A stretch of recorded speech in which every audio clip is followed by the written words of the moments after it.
இது பாராளுமன்ற தொகுதி மீட்பு மாநாடு என்கிற பேரில் இது 8வது மாநாடு.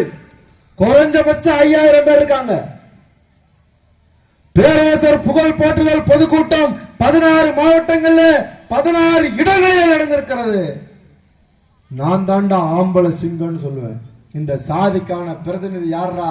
வீர முத்தரையர் முன்னேற்ற சங்கத்துல பயணிக்கிறவனும் தமிழர் தேசம் கட்சியில பயணிக்கிறதாண்டா ஆம்பளை சிங்கம். எல்லாம் பேஸ்புக்லயும் வாட்ஸ்அப்லயும் சங்கத்தை வளர்த்திருவியாடா? வளர்க்க முடியுமாடா? ஒரு இடத்துல உட்கார்ந்துகிட்டு இங்க சங்கத்தை வளர்க்க முடியுமா?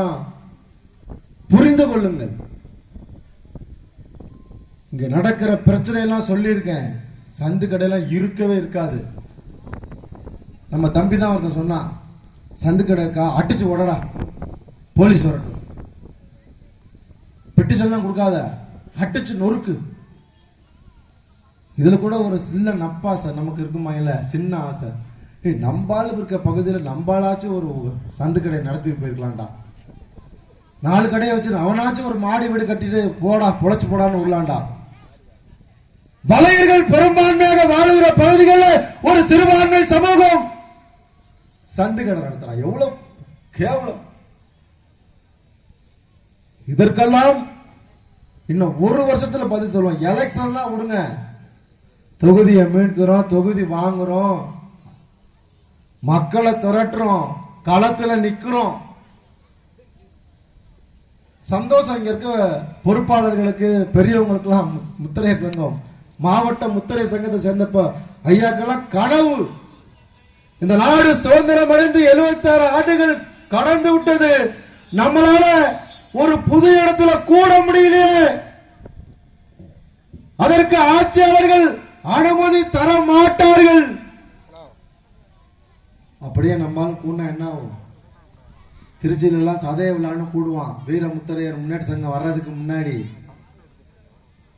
அடுத்த சமூகத்தை சேர்ந்த பொம்பளை பிள்ளைங்க மேல தண்ணி பாய்ட்டு அடிக்கிறது, அவ துப்பட்டாவா பிடிச்சி இழுக்கிறது. காட்டுவாசியெல்லாம் டவுனுக்கு வந்தாலும் என்ன ஆகும்?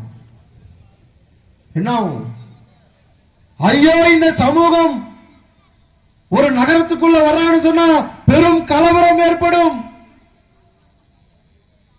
தேவையில்லாத சட்ட ஒழுங்கு பிரச்சனை ஏற்படும். அப்படியான ஒரு சூழலை மாற்றியது யார்? வீர முத்தரையர் முன்னேற்ற சங்கம். தெரிஞ்சுக்குங்க. மதுரையில மிகப்பெரிய மாநாடு. அப்போதைய முதல்வரை வச்சு காவல்துறை ஒரு வழக்கு, சின்ன வழக்காவது பதிவு பண்ண முடிந்ததா?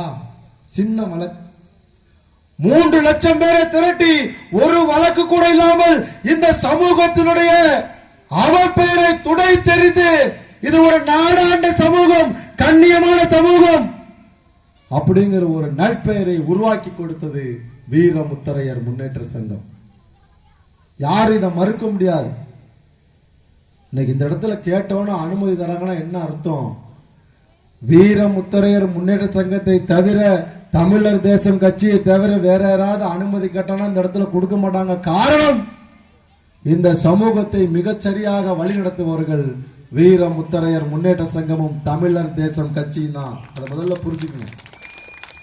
அதையால ஒரு சரியான, ஒரு வலுவான, ஐயா சொன்ன மாதிரிதான் மாவட்ட செயலாளர் அதிமுகவில் கொடுக்கலையா, இங்க வா, 10 மாவட்ட செயலாளர் போடுவேன். ஒரு 10 பஞ்சாயத்துக்கு ஒரு மாவட்ட செயலாளர் போட போறேன். நீ மாவட்ட செயலாளர் வெள்ளை சட்டையை போட்டுக்க, வெள்ளை வேஷ்டி கட்டிக்கோ, காடை வச்சுக்கோ, காவல் நிலையத்துல போய் தமிழர் தேசம் கட்சியினுடைய மாவட்ட செயலாளர் ஆம்பளத்தனமா நெஞ்ச நிமித்தி சொல்லுங்கிறேன். சீட்டு தரலையா? அதிமுக திமுக உள்ளாட்சி பிரதிநிதி ஆவதற்கான வாய்ப்பை கொடுக்கலையா? போய் தைரியமா நின்னியா, நான் தரேன் உனக்கு சீட்டு. தாய்மார்கள்லாம் ஓட்டு போடணும். அதான் ரொம்ப முக்கியம். சொன்ன பாருங்க, இவ்வளவு கருத்து உங்களுக்கு தான்.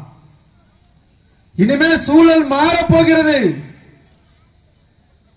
வீர முத்தரையர் முன்னேற்ற சங்க தலைமையும் தமிழர் தேசம் கட்சி தலைமையும் நீங்க ஏற்றுக்கொண்டு விட்டீர்கள். இந்த மக்களுக்கான அநீதி துடை தெரியப்பட போகிறது.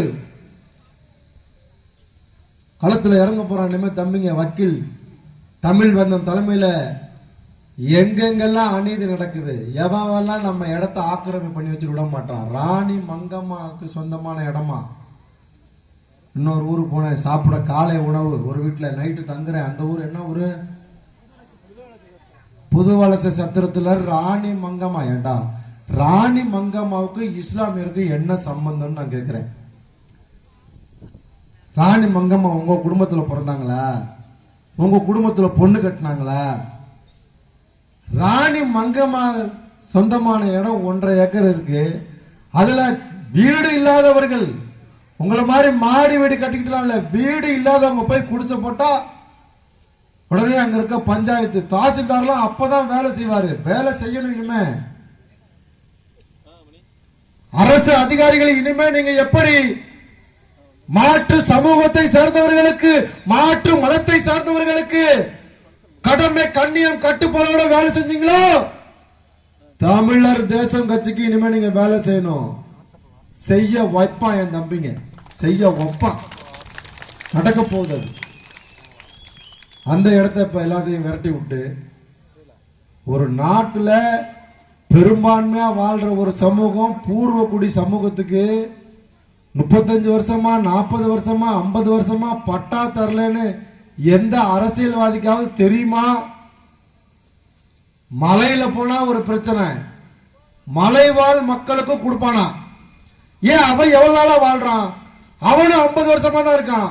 அதுக்கு பக்கத்துல இருக்க கிராமம், முத்துரை கிராமம், அவனும் 50 வருஷமா இருக்கான்டா. அவனுக்கு மட்டும் பட்டா தர நம்ம பழங்குடியினர் இல்லையா, தரமாட்டானா? என்ன அநீதி பாருங்க. கேள்வி கேட்க ஆள் இல்லைன்னு சொல்லி எல்லாம் நடந்துகிட்டு இருக்கான். இதை தட்டி கேட்பதற்கு தமிழர் தேசம் கட்சி உங்களுக்கு களத்திலே வர இருக்கிறது. நீங்கள் முழு ஒத்துழைப்பு கொடுக்கணும். இப்ப எப்படி கொடுத்தீங்க? இது கூட்டம் கம்மியா அதிகமா இருக்கா? அதை பத்திலாம் நான் கவலைப்பட மாட்டேன். 100 பேர் வந்தாலும் தைரியமா வந்தான், 1000 பேர் வந்தாலும் தைரியமா உட்கார்ந்தான். சாதி சங்க கூட்டத்தில் அவன் தான் ஆம்பளை. அவனால்தான் இனிமே மாற்றம் வரப்போகிறது. ஆகையாலே மாற்றத்தை நோக்கி இந்த சமூகம் தமிழகம் முழுக்க வீறுநடை போடுகிறது.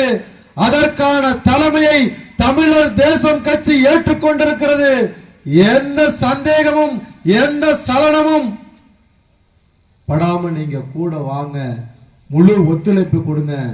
முத்திரர்களால மற்ற சமூகத்துக்கும் மாற்றத்தை, மற்ற சமூகத்திற்கு நடக்கிற அநீதிகளை தட்டி கேட்கக்கூடிய ஒரு வலுவான சமூகம் தமிழகத்தில் நம்ம மட்டும்தான். ஆகையால மாற்றத்தை நோக்கிய பயணம் தொடரட்டும். நீங்கள் எல்லாம் எங்களோடு பயணியுங்கள். உங்களுக்கான மாற்றத்தை எங்களால் மட்டுமே உருவாக்க முடியும் என்று சொல்லி வாய்ப்புக்கு நன்றி கூறி விடைபெறுகிறேன். நன்றி, வணக்கம். இப்போது